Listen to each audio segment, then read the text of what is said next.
Assalamualaikum warahmatullahi wabarakatuh. Alhamdulillahirabbil alamin. Assalatu wassalamu ala asrafil anbiya'i wal mursalin wa ala alihi washabihi ajmain.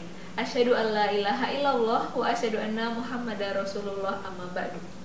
Sahabat Intai, sebagai muslim Indonesia di Taiwan, bagaimanakah kita seharusnya berperan sebagai duta muslim pada umumnya dan juga sebagai duta Indonesia di Taiwan tersebut? Nah, pada kesempatan kali ini kita akan membahasnya lebih lanjut bersama Bapak Ibnu Siswanto.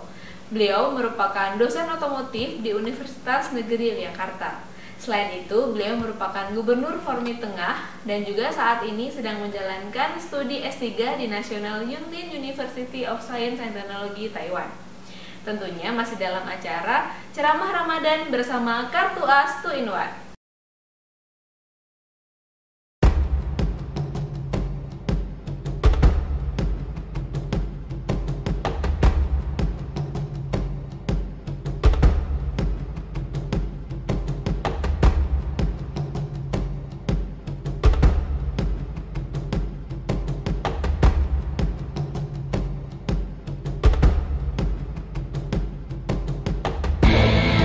Assalamualaikum Pak Ibnu. Waalaikumsalam Mbak Dina.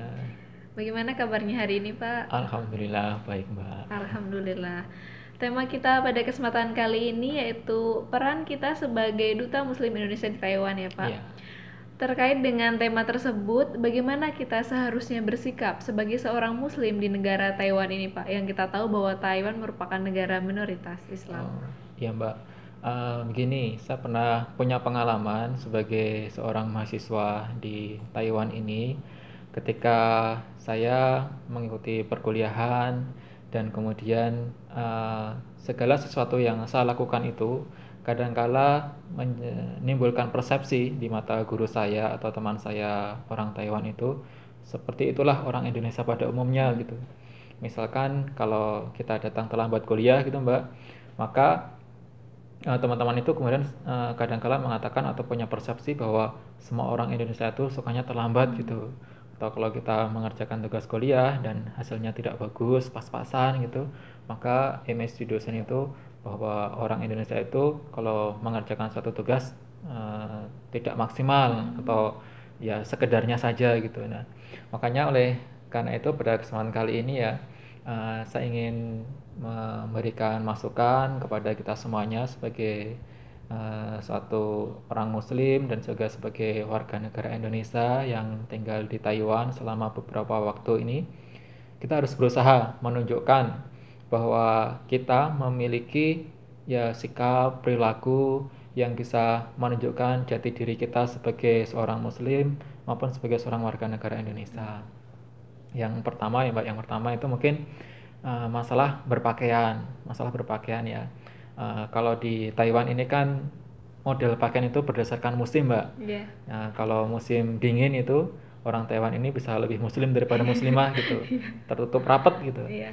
Tapi kalau musim panas, nah pakainya beda lagi. Nah, kita sebagai seorang muslim ya pakaiannya itu model pakaiannya itu ya bukan berdasarkan musim, tapi memang ada aturan yang kita miliki. Misalkan ya harus menutup aurat dan kemudian kalau yang putri ya mengenakan jilbab begitu Mbak. Nah, ini salah satu hal yang harus kita jaga baik bagi kita. Mungkin tidak hanya kita pelajar ya Mbak, tapi juga teman-teman TKI atau BMI yang bekerja di Taiwan dan jumlahnya sangat banyak sekali ini. Dan juga yang kedua, kita perlu untuk menjaga kebersihan Mbak. Kebersihan. Kita tahu beda sekali kan ya, kita bandingkan Indonesia dan di Taiwan gitu.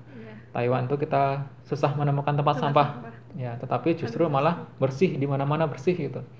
Dan kalau ada suatu acara, mereka sesudah acara itu ya selesai bersih semuanya gitu. Nah, kita harus bisa mengikuti ini atau bahkan menunjukkan, karena memang dalam Islam sendiri diajarkan bahwa kebersihan itu sebagian dari iman gitu.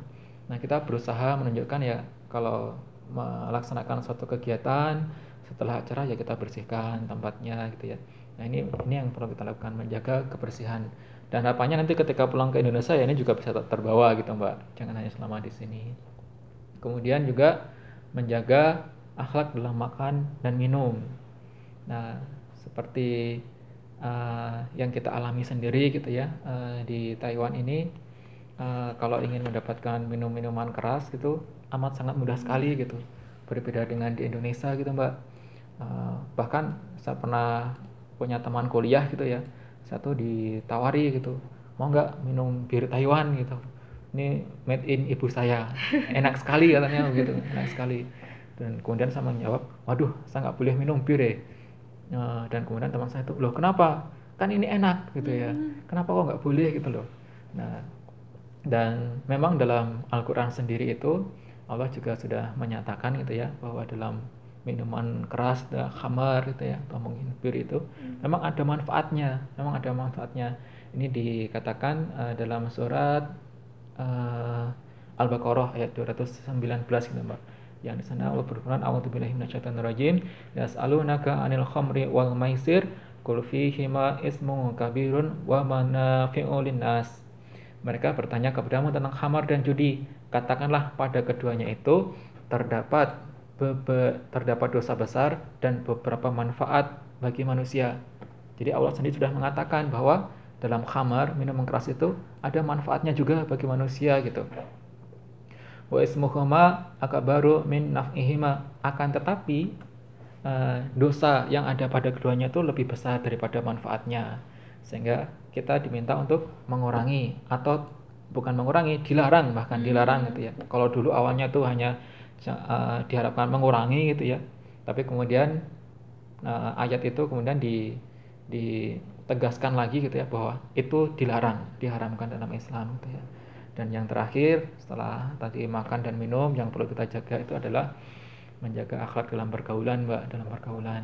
Kita tahu di Taiwan ini, masyarakat Taiwan mereka cenderung mengikuti tren yang ada di Amerika gitu Mbak.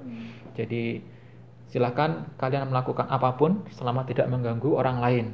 Nah, jadi bebas gitulah, mau pacaran di depan umum itu boleh-boleh saja, itu di sini itu biasa-biasa saja.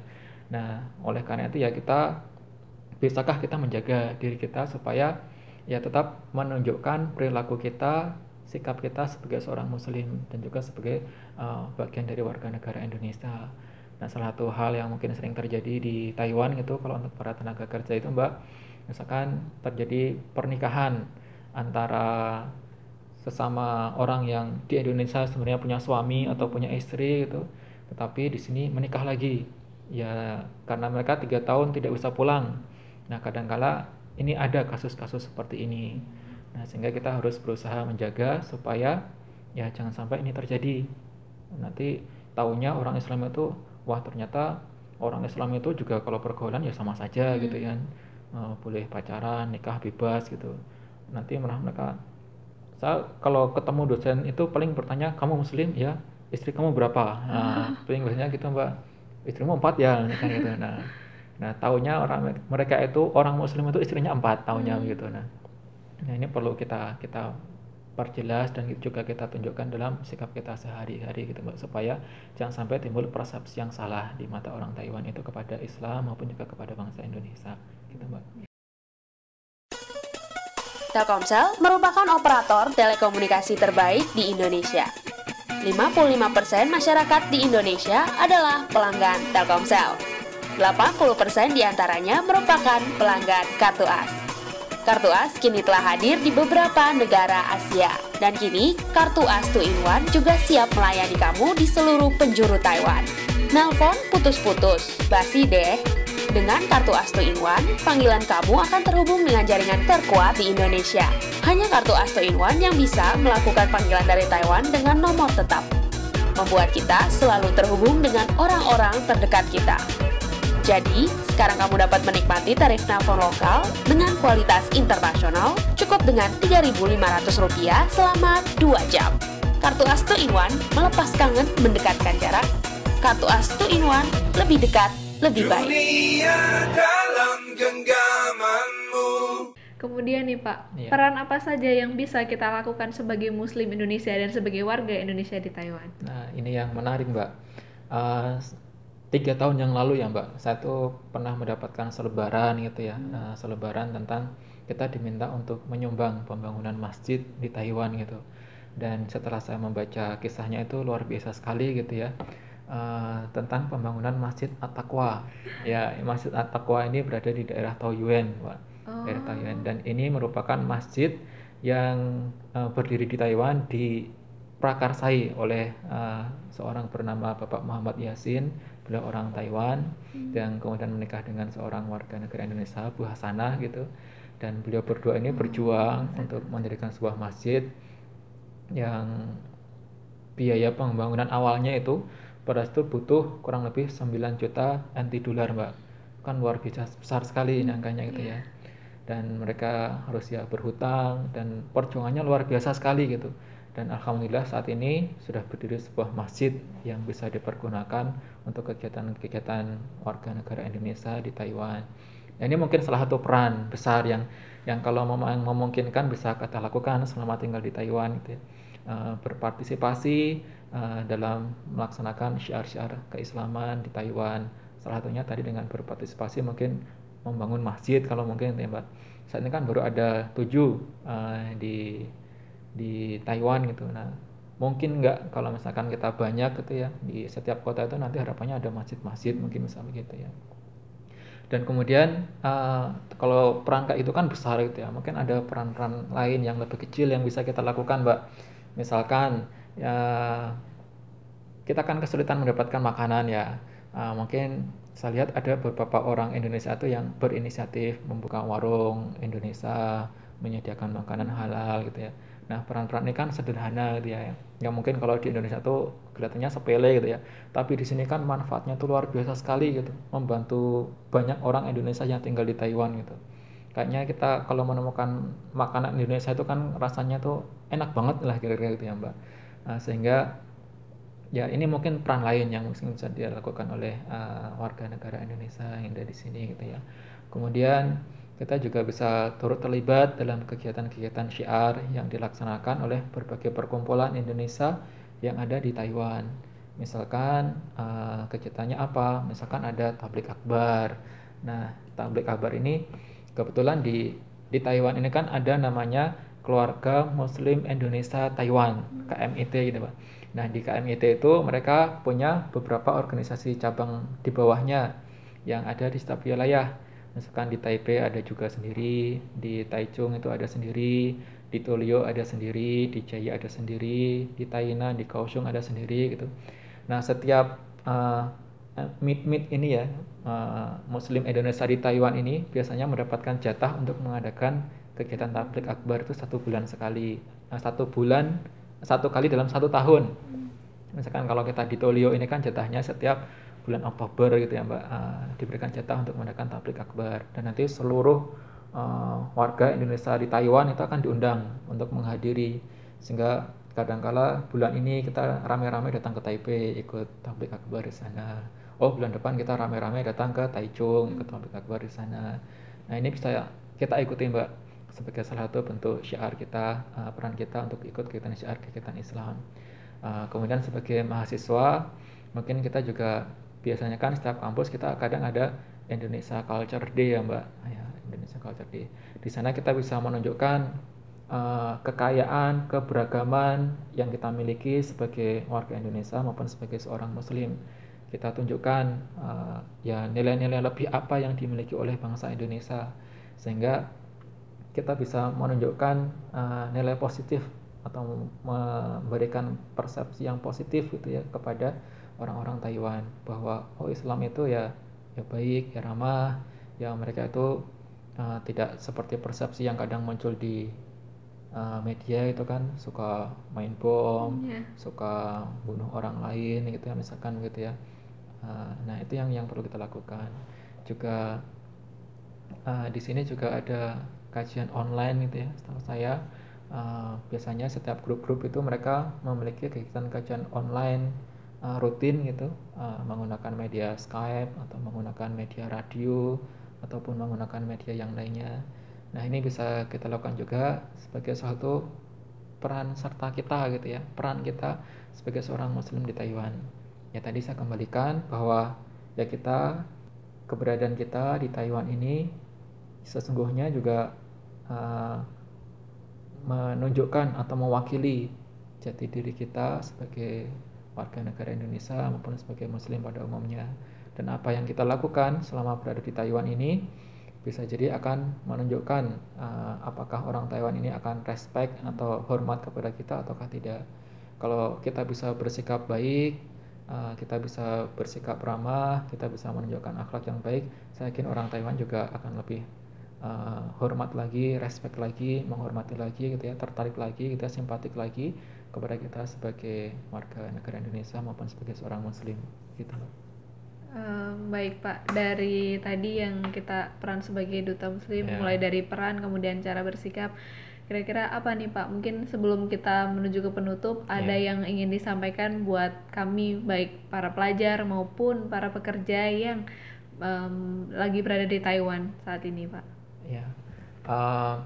Ya, sebagai penutup ya dari apa yang saya sampaikan tadi dari awal sampai akhir, mungkin beberapa hal yang perlu kita perhatikan selama kita berada di Taiwan ini, karena sesungguhnya kita semuanya adalah duta atau perwakilan bangsa Indonesia dan juga representasi umat Muslim di Taiwan ini gitu.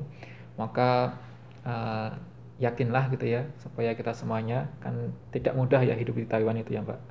Kita susah makan, susah mendapatkan masjid yang dekat gitu ya. Yang pertama ya kita harus berusaha menjaga diri kita supaya bisa tetap istiqomah dalam memegang ajaran Islam kita gitu. Yang kedua, kita berusaha menunjukkan akhlak, perilaku, moral sebagai seorang Muslim.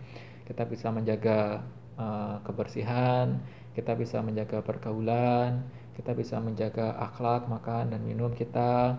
Kita juga bisa menunjukkan perilaku-perilaku yang lain yang harapannya itu bisa menambah simpati warga negara Taiwan kepada kita semuanya.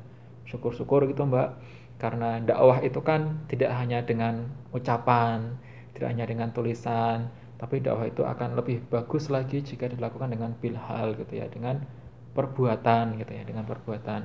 Siapa tahu dengan perilaku akhlak yang baik yang kita tunjukkan kepada warga di Taiwan ini, siapa tahu ada yang tertarik gitu. Oh ternyata Islam itu baik, mereka jadi ingin belajar lagi. Oh Islam itu bagaimana, boleh nggak saya nyoba pakai jilbab misalkan gitu kan ya. Nah siapa tahu ada yang tertarik gitu kan. Nah sehingga kalau misalkan tertarik, syukur-syukur ya Mbak, suatu saat siapa tahu ada yang kemudian mendapatkan hidayah karena tertarik dengan Islam, tertarik dengan apa yang kita tunjukkan, mereka kemudian mau memeluk Islam gitu Mbak. Itu akan sangat luar biasa sekali bagi kita sebagai seorang Muslim, karena sesungguhnya kalau misalkan ada seseorang yang mendapatkan hidayah dengan perantaraan kita itu, maka pahalanya kan luar biasa itu Mbak, dunia dan seisinya gitu, yang sangat luar biasa sekali. Nah sehingga itulah yang mungkin perlu kita lakukan sebagai seorang Muslim ya selama kita tinggal di negara Taiwan, yang di sini mayoritas penduduknya mereka tidak memeluk agama Islam ya, mereka ada agama Kristen, Protestan, ada yang Buddha, dan ada juga yang kepercayaan kepada leluhur gitu ya. Nah di sini kita bisa berpartisipasi tadi ya, menjaga diri kita, menunjukkan sikap dan perilaku kita, dan yang terakhir ya ikut berusaha mensyiarkan agama Islam ini di Taiwan gitu Mbak. Baik. Terima kasih Pak Ibnu untuk sharing pengalaman dan juga sama-sama, ilmunya yang sangat menarik dan sangat bermanfaat ya teman-teman. Semoga kita semua dapat benar-benar menjadi duta Muslim pada umumnya dan duta Indonesia di sini, sehingga walaupun kita minoritas di sini, tapi kita bisa menunjukkan jati diri kita sebagai Muslim dan sebagai bangsa Indonesia yang baik, sehingga orang-orang lain juga akan bersimpati kepada kita.